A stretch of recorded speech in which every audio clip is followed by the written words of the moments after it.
चलो बच्चों, आज हम लोग क्या करेंगे? 12th का कौन सा करना है? Rate measurement, application of derivatives. क्या कर रहे हैं बेटा? Application of derivatives, application of derivative,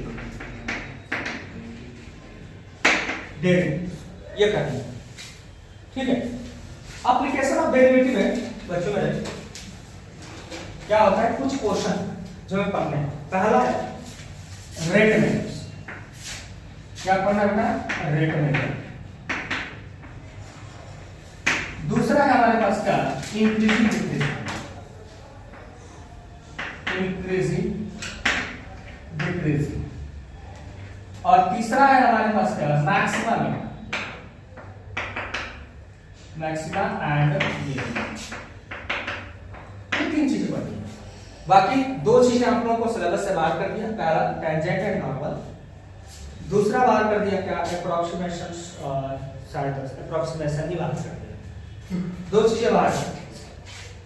5 पहले हुआ करते थे, अब हमारे पास बचते हैं कितने? 3, और तीनों इंपॉर्टेंट है। इसमें थोड़ा सा रेट मेजर से क्वेश्चन भी आ जाते हैं। मैक्सिमम क्वेश्चन तीनों से क्वेश्चन जनरेट होते हैं, ऐसा नहीं है तीनों से नहीं होते, होते तीनों से। रेट मेजर से भी क्वेश्चन जनरेट होता है और इंक्रीजिंग डिक्रीजिंग और मैक्सिमम। देखो कैलकुलस जो होता है ना, कैलकुलस में थोड़ा सा अगर कॉन्सेंट्रेट हो तो बड़ा अच्छा आ जाएगा, लेकिन यहाँ जो रेट मेजर्स वाला जो प्रॉब्लम है बहुत आसान होता है। क्वेश्चन किया जाता है रेट मेजर का, जो क्वेश्चन है मैक्सिमम फिजिक्स और केमिस्ट्री का पार्ट है ना, रेट ऑफ कॉन्स्टेंट और rate of change of velocity पता है ना तुम? ये सारी चीजें पता है। फिजिक्स में ज्यादा यूज किया जाता है और केमिस्ट्री में भी यूज करते हैं। आपको सर ने पढ़ाया होगा, केमिस्ट्री भी पढ़ाया होगा आप लोगों को, तो हाँ, तो केमिस्ट्री में भी इसका बहुत ज्यादा यूज है और फिजिक्स में तो है ही इसका, ठीक है। तो हम सबसे पहले क्या करते हैं? पढ़ते हैं क्या बच्चों? Rate measure. इसमें थोड़ा सा ज्यादा यूज नहीं है, मैथ्स में थोड़ा सा दे दिया है कि ताकि बच्चों को फंडामेंटल क्लियर हो जाए रेट मेजर्स का, और कुछ है नहीं। तो देखो बेसिकली हमें कहा जाए कि अगर डेरिवेटिव्स का, अगर डिफरेंशिएशन यानी डेरिवेटिव्स का अगर मतलब किया जाए, डेरिवेटिव्स का अगर हम मतलब कहें तो हमारा क्या होता है? दो मतलब होते हैं, दो। एक होता है बच्चों फिजिकल, एक होता है बच्चों क्या? फिजिकल, और दूसरा होता है बच्चों में ज्योमेट्रिकल। ज्योमेट्रिकल दो मतलब होते हैं, एक तो फिजिकल होता है और दूसरा क्या होता है? ज्योमेट्रिकल, ठीक है। अब फिजिकल क्या है, ज्योमेट्रिकल क्या है? तो फिजिकल मतलब या बेटा फिजिक्स केमिस्ट्री जो आप यूज करते हो आप, है ना। रेट मेजर यानी कि आप क्या करते हो? ds अपॉन dt, याद है ना? डिस्प्लेसमेंट को टाइम के रिस्पेक्ट में अगर डेरिवेटिव लिया जाए तो क्या होता है बच्चों? रेट ऑफ चेंज ऑफ, है ना। तो हाँ, ये पहले क्या होता है? इसको क्या बोलते हैं? वेलोसिटी, याद है ना। तो ये रेट ऑफ चेंज यानी फिजिकल ये होती है। और यहाँ पे ज्योमेट्रिकल का मतलब होता है कि किसी भी कर्व पे कोई लाइन जा रही है, इस पार्टिकुलर पॉइंट अगर x1 y1 पे अगर इस कर्व का डेरिवेटिव कर दिया जाए, मतलब कि dy by dx अगर निकाला जाए at the point x1 y1, तो this point is called the slope of tangent. क्या बोलते हैं बच्चों? Slope of tangent, slope of tangent. This is meaning of the geometrical और this is the meaning of the physical. Physical meaning हमें यहाँ पढ़ते हैं, ज्योमेट्रिकल मीनिंग आपसे निकाल दिया है इस साल, ठीक है ना। ज्योमेट्रिकल मीनिंग ऐसे निकाल दिया है कि उसमें आपका रेट ऑफ चेंज तो है लेकिन टेंजेंट एंड नॉर्मल नहीं है। तो टेंजेंट नॉर्मल तो पढ़ना है हम लोगों को, नहीं? तो भैया हमें सबसे पहले क्या पढ़ना है? फिजिकल। तो देखो अब रेट ऑफ चेंज का मतलब क्या होता है भाई? डेरिवेटिव का ही मतलब होता है कि रेट ऑफ चेंज, यही होता है ना बच्चों, सीधा सीधा बात है। क्या क्या होगा कि चेंज इन क्या करेंगे? अगर dx अपॉन अगर dy by dt अगर dx निकालते हो तो क्या होता है? Change in y with respect to x, यही बोलते हो ना, change in y with respect to x। तो अब यहाँ पे एप्लीकेशन ऑफ डेरिवेटिव में क्या देखा जाता है? देखो अगर मान लो कोई सर्कल है, सर्कल, तो सर्कल में क्या होगा? इसका रेडियस तो होगा, रेडियस r। तो भाई सर्कल कब बदलेगा? अगर सर्कल की या तो रेडियस तुम घटाओ या फिर क्या करो? बढ़ाओ। ठीक है ना, या तो तुम क्या करो घटाओ, या तो फिर क्या बढ़ाओ। तो रेडियस जो होगा वो सर्कल चेंज होगा, मतलब अगर इसकी एरिया कहा जाए, एरिया क्या हो जाएगा बेटा पाई आर स्क्वायर होता है ना सर्कल की। अगर हम कहूं कि भाई अगर जैसे जैसे रेडियस बदलोगे, रेडियस बदलता चला जाए, तो ऑब्वियस सी बात है कि जो सर्कल का जो हमारा एरिया होगा वो भी क्या होगा बदलेगा, बढ़ेगा। तो बढ़ाओगे रेडियस तो एरिया बढ़ेगा, घटाओगे तो घटेगा, सीधी सी बात है। लेकिन अब रेडियस किसके रिस्पेक्ट में चेंज होता है? देखो एरिया चेंज हो गई वो किसके रिस्पेक्ट में हो गई, रेडियस आर के रिस्पेक्ट में। लेकिन अगर हमारे पास अगर यही कहा जाए कि रेडियस किसके रिस्पेक्ट में चेंज होगा, तो it is a change with respect to किसके बच्चों, टाइम टी। भाई रेडियस को इंक्रीज या डिक्रीज होने के लिए कुछ पार्टिकुलर इंटरवल उसमें लगा होगा। तुम लोगों ने एक बार देखा भी होगा, कभी बचपन में खेले हो, हम तो खूब खेले हो, नहीं खेले, पत्थर मारना है। अच्छा वो तो तालाब बड़ा है ना, तालाब में जब पत्थर मारते हो और फिर पानी मतलब शांत पानी अगर है उसमें ले पत्थर मारना ऊपर से, फिर दे तो पत्थर फेंकने के बाद क्या होगा है, एक छोटा सा गड्ढा बनाएगा, धार बनाएगा, धार से गड्ढा बनाएगा। अब गड्ढा बनाने के बाद भाई ले बनाएगा, ऐसे बना देता है ना, खूब गोल गोल गोल गोल गोल ऐसे बनता रहता है। ये खेले हो कभी, ये वाला पत्थर वाला, ये पास से ऐसे मारते हैं, खेले हो? जैसे कुछ पानी है ना, कुछ दूर पे खड़ा हो जाओ और ऐसे लो और एकदम बाहर हो जाएगा, निकल जाएगा। तो क्या होता है कि इसमें देखो पहले इनिशियल पोजीशन बनाया, फिर क्या होगा, इसका क्या बदलाव हो रहा है, रेडियस बदल रहा है, एरिया बदल रहा है। रेडियस किसके रिस्पेक्ट में बदल रहा है भाई, एरिया किसके रिस्पेक्ट में बदल रही है, रेडियस बदल रहा है तो एरिया बदल रही है। भाई रेडियस का बदल रहा है भैया, कुछ टाइम इंटरवल तो लग ही रहा है इसमें बदलने में, ठीक है ना।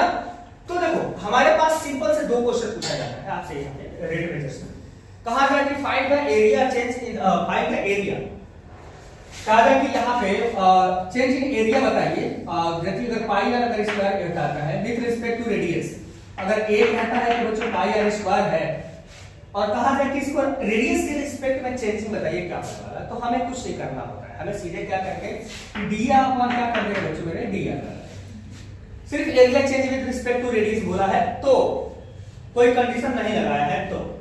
लेकिन यहाँ पे क्या आएगा, D R upon D R लगा दिए तो आप क्या हो जाएगा 2 पाई आर हो जाएगा, इसमें आगे कुछ नहीं करना नहीं।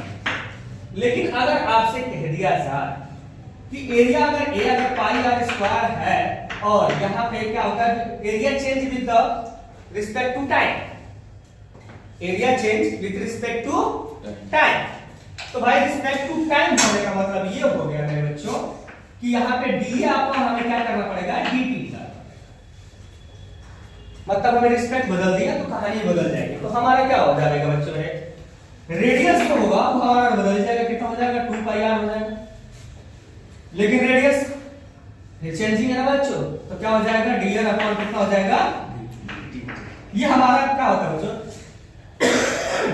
जब टाइम के रिस्पेक्ट में अगर आप चेंज करते हो तो हमको यह करना पड़ता है। अगर रेडियस जैसे मान लो कि क्यूबॉइड है, क्यूबॉइड में क्या होता है बच्चों, 6 साइड होती है कि 5 साइड होता है, 6 साइड होता है। कितने साइड होते हैं क्यूबॉइड में, क्यूबॉइड में कितने साइड होते हैं, कितने फेस होते हैं, सॉरी साइड 6। वॉल्यूम क्या होता है, वॉल्यूम क्यूब का, हाँ क्यूब का 6 6 मतलब अगर हमें इसको कहा जाए तो वॉल्यूम v कितना हो जाएगा 6x³ अगर एक साइड मान ले या a मान ले कोई फर्क नहीं पड़ता है। तो वॉल्यूम तो एक, रुको यार मैं इस बात कर रहा हूं, अभी पहले इसकी बात तो सुनो, देखो ना कितना ही दिमाग लगा रही हो। 6x³ अगर मान ले कि सबका अलग अलग वॉल्यूम निकाल के लिखेगी क्या, 2D फिगर का वॉल्यूम अलग सबका निकाल देगी क्यूब है हैं। अरे 10वीं में तू 10वीं की है तो कोई दिक्कत नहीं है, 10वीं में भी है, बैटरी वे 12th में 10वीं का भी है, x³ होता है, वॉल्यूम क्या होता है बच्चों में, x³ होता है।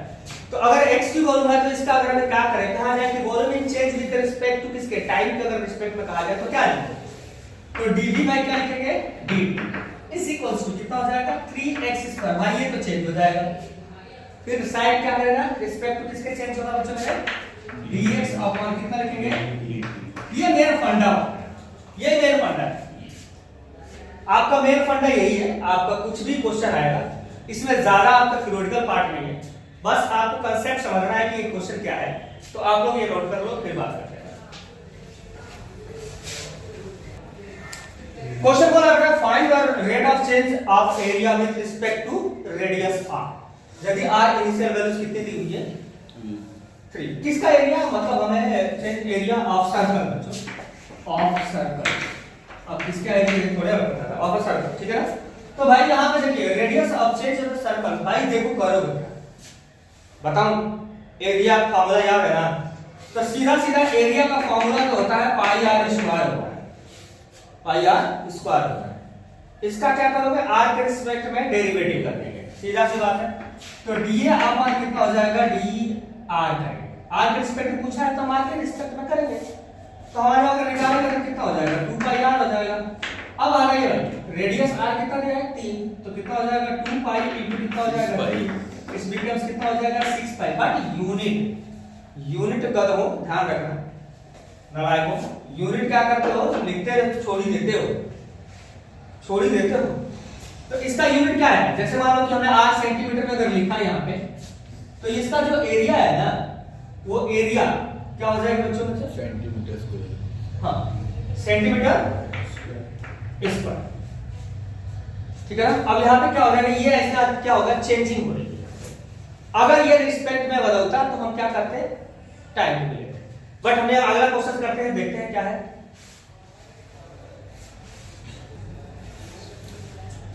ओके बच्चों, तो ये आपका हो गया। अगला क्वेश्चन हम लोग करते हैं, कहते हैं बच्चों देखो, अच्छा एक काम करो, सेंटीमीटर स्क्वायर, अब ये रिस्पेक्ट टू किसके हो रहा है बच्चों, ये तो एरिया हो गया, ये रेडियस हो गया ना, तो रिस्पेक्ट टू क्या हो जाएगा, सेंटीमीटर भी होगा, ठीक है ना।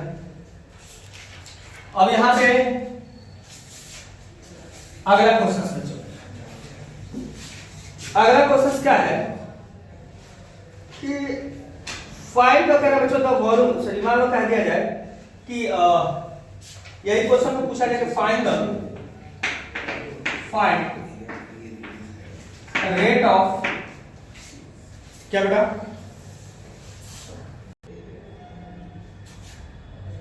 चलो भाई क्वेश्चन है आपके पास बच्चों, एप्लीकेशन ऑफ डेरिवेटिव का question number 3 6.1। The radius of a circle is increasing uniformly at the rate of the 3 centimeter per second. Find the rate at which the area of the circle increasing। और यहाँ पे दिया हुआ है क्या, हमने कहा था भाई कि जब भी हमारा जब ये वाला कहानी शुरू हो जाए किसके, पर सेकंड, यानी यूनिफॉर्मली क्या हो रही है, पर सेकंड किसके रिस्पेक्ट में चेंज हो रही है, इसका मतलब टाइम के रिस्पेक्ट। हमें ये ध्यान रखना होगा कि जब भी आप कहीं भी अगर जिक्र कर दिया सेंटीमीटर पर सेकंड, मीटर पर सेकंड, किलोमीटर पर आवर, जहां भी कह दिया, तो इसका मतलब समझिए क्या कह रहा है, टाइम के रिस्पेक्ट में चेंज करने के लिए बोल रहा है।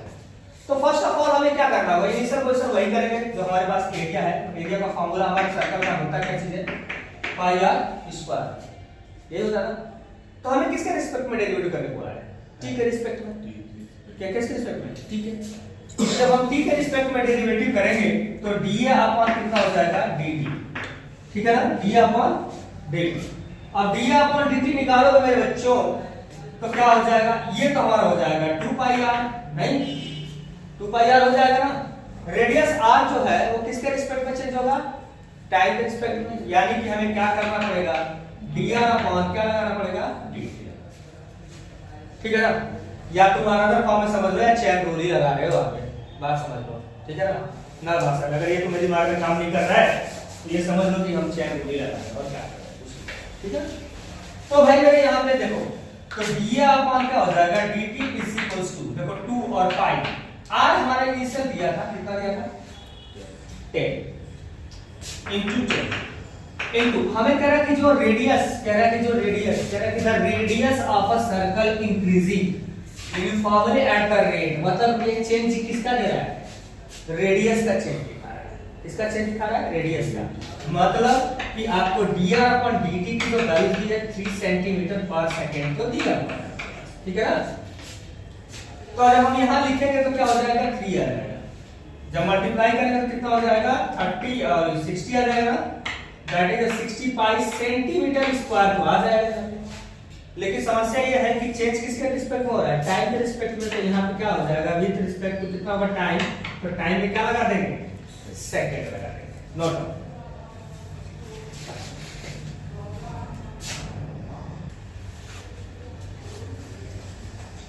देखो बच्चों, क्वेश्चन नंबर 5 है 6.1। मैं मेन क्वेश्चन करा रहा हूँ जिससे प्रॉब्लम ना हो।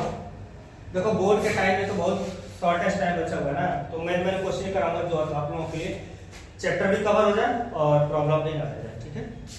तो कह रहा है कि एक स्टोन है, स्टोन मतलब क्या किया गया, आपको पानी में फेंक दिया गया। या पूरा क्वेश्चन लिखा नहीं हूं, मैं पूरा क्वेश्चन पढ़ देता हूं, ठीक है। तो कह रहा है कि stone is drop into the quick letter quick late quite late and भाई waves moves the circles at the speed of the 5 cm per second at the instant when the radius of the circles wave is the 8 cm, how fast the enclosed area increasing। मतलब कि भाई आपसे पूछा है कि अगर इसके अगर वेव्स बढ़ने की स्पीड, मतलब कह रहा है कि जो वेव्स अगर हमारी बढ़ रही है वो क्या हो रही है, इसकी स्पीड जो बढ़ने की तरीका है वो क्या है, 5 सेंटीमीटर पर सेकंड है। तो बताइए कि हमारा जो एरिया चेंजिंग है वो कितना बढ़ेगा, कैसे बढ़ेगा, कितना बढ़ेगा। तो क्या करोगे, तो एरिया का फॉर्मूला वही क्या हो जाएगा बच्चों मेरे, पाई आर स्क्वायर। तो डी अपॉन डी टी निकालेंगे, कितना हो जाएगा 2 पाई आर और D R upon D T. यही करोगे ना, हर वक्त तो यही करते हैं हम लोग, ठीक है। टाइम के रिस्पेक्ट में ध्यान रखना। तो D upon D T is equals to कितना हो जाएगा 2 और पाई। पाई की जगह पे तो पाई लेने दो, क्या दिक्कत है, आर की जगह पे हम लोग लिख देते हैं क्या, r is at instant time 8, radius is the 5, sorry dr upon dt is the 5। तो क्या हो जाएगा 8 5 40 80 80 पाई सेंटीमीटर क्या हो जाएगा बच्चों, स्क्वायर अपॉन पर सेकंड आ जाएगा, है ना, सेंटीमीटर स्क्वायर पर सेकंड। ये क्वेश्चन होते हैं, छोटे छोटे क्वेश्चन होते हैं बच्चों, ठीक है।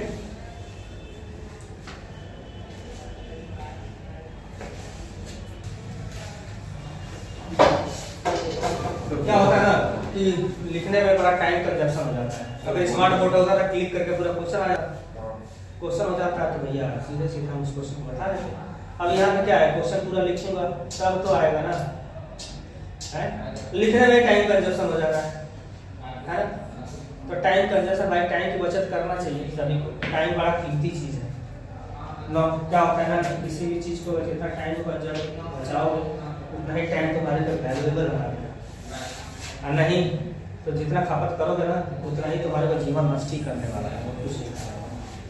तो क्वेश्चन को समझते हैं, टाइम की कीमत को समझते हो, हमेशा क्वेश्चन करेंगे बच्चों मेरे, मैं लिखूं ना लिखूं क्वेश्चन समझ जाना। ये क्वेश्चन नंबर 6.1 का क्वेश्चन नंबर 7 है, अच्छा क्वेश्चन है और ऐसे ही आता रहता है, क्वेश्चन पूछा जाता है। कह रहा कि the length of the rectangle x है and decreasing at the rate of the 5 centimetre पर minute and the width is the y increasing at the, भाई क्या कह रहा है, at the rate of the 4 centimetre पर minute when x is the, कह रहा है कि 8 and y is equals to 6, the rate of change the perimeters और rate of change in the area of the rectangle दोनों पूछ दिया। क्या क्या पूछ दिया, rate of change in area पूछ दिया और पेरीमीटर का भी पूछ दिया, ठीक है। सबसे पहले हम रेक्टेंगल जानते हैं बच्चों मेरे कि रेक्टेंगल होता क्या चीज है, तो इसका जो लेंथ है x है और ब्रेड्थ कितना है y है ना, सेंटीमीटर जो भी मान लो आप, कोई दिक्कत नहीं है। x की वैल्यू पहले कह रहा है कि 8 है, इनिशियल पोजीशन x की वैल्यू 8 और y इज 6 बोला है इनिशियल पोजीशन पे, तो ये y is equal to 6। First of all जिसका हमें, हेलो नालायक, ये मारो ना कि गधा जैसे कि गधा घोड़ा कुछ समझ में नहीं आ रहा है, इधर सुन पहले घोड़ा सुन, x is equals to 8 और y is equals to क्या है 6 है, ठीक है।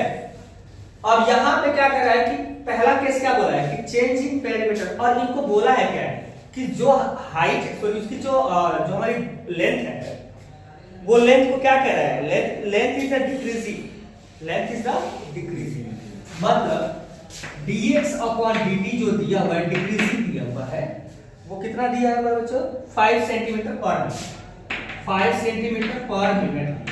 बात समझो, जब डिक्रीजिंग की सवाल पैदा हो जाती है तो इसका मतलब वो डिक्रीज कर रहा है ना, लॉस कर रहा है, कुछ घटाएगा ही।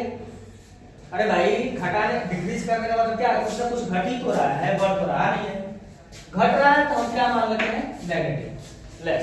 केमिस्ट्री बहुत अच्छे से पढ़े होंगे, केमिस्ट्री बहुत अच्छे से पढ़े होंगे रिएक्टेंट का कहानी। रिएक्टेंट अब तुमको याद तो हो नहीं है रिएक्टेंट का जो कहानी होती है वो कैसे करते हो, है ना? पॉजिटिव कब होता है, नेगेटिव कब होता है, तो भाई वो तो तुम लोग को याद तो होना नहीं, पढ़ना है खाली बस, सारा कोई है। ठीक है, तो dx अपॉन dt मतलब 5 में क्या हो जाएगा -5 सेंटीमीटर पर। लेकिन इन्होंने इसने ये भी कह दिया है कि भाई जो हमारा जो वेट है ना वो इंक्रीज करना है, और हमारा जो dy बाय dt कह रहा है वो इंक्रीज कर रहा है किस रेट से, किस रेट से इंक्रीज कर रहा है मेरे बच्चों, तो 4 सेंटीमीटर पर मिनट, यानी 4 सेंटीमीटर पर मिनट। तो बोला है भैया कि चेंज इन पेरीमीटर्स का चेंजिंग कितना होगा नहीं होगा वो बताना है। पेरीमीटर का फार्मूला क्या होता है कोई बताएगा?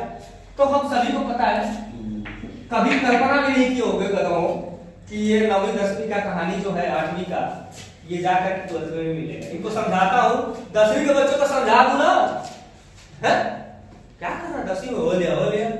अब कहते हैं भैया ये 12th में पीछा नहीं छोड़ने वाला है, तो समझते नहीं है ये, कभी सोचे नहीं होंगे कि हमें सरफेस एरिया वॉल्यूम का सारा पार्ट यहां पे यूज करना है ना। तो perimeter is the what rectangle P2 of the x plus यही होता है।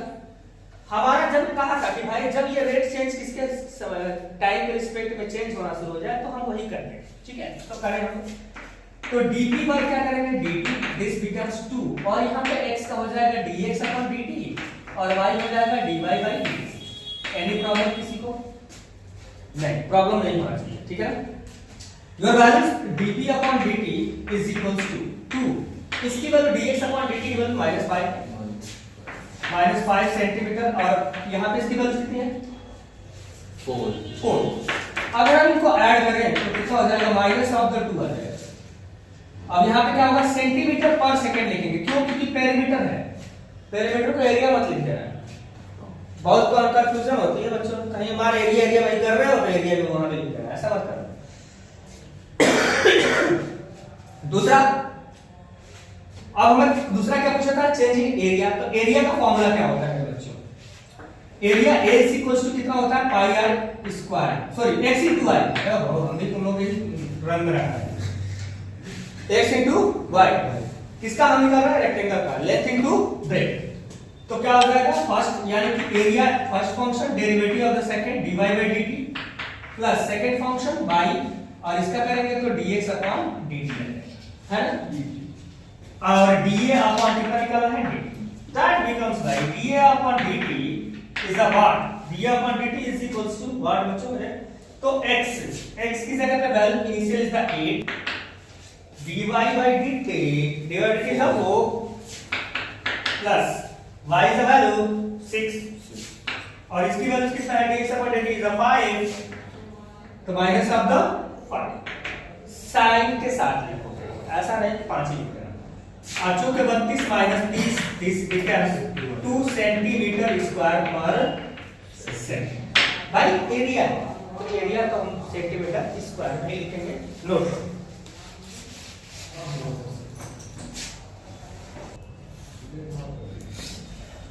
हो गया बच्चों? अब देखो इस पे जो क्वेश्चन है ना, इस पे कुछ क्वेश्चन इंपॉर्टेंट है इसके एक्सरसाइज के।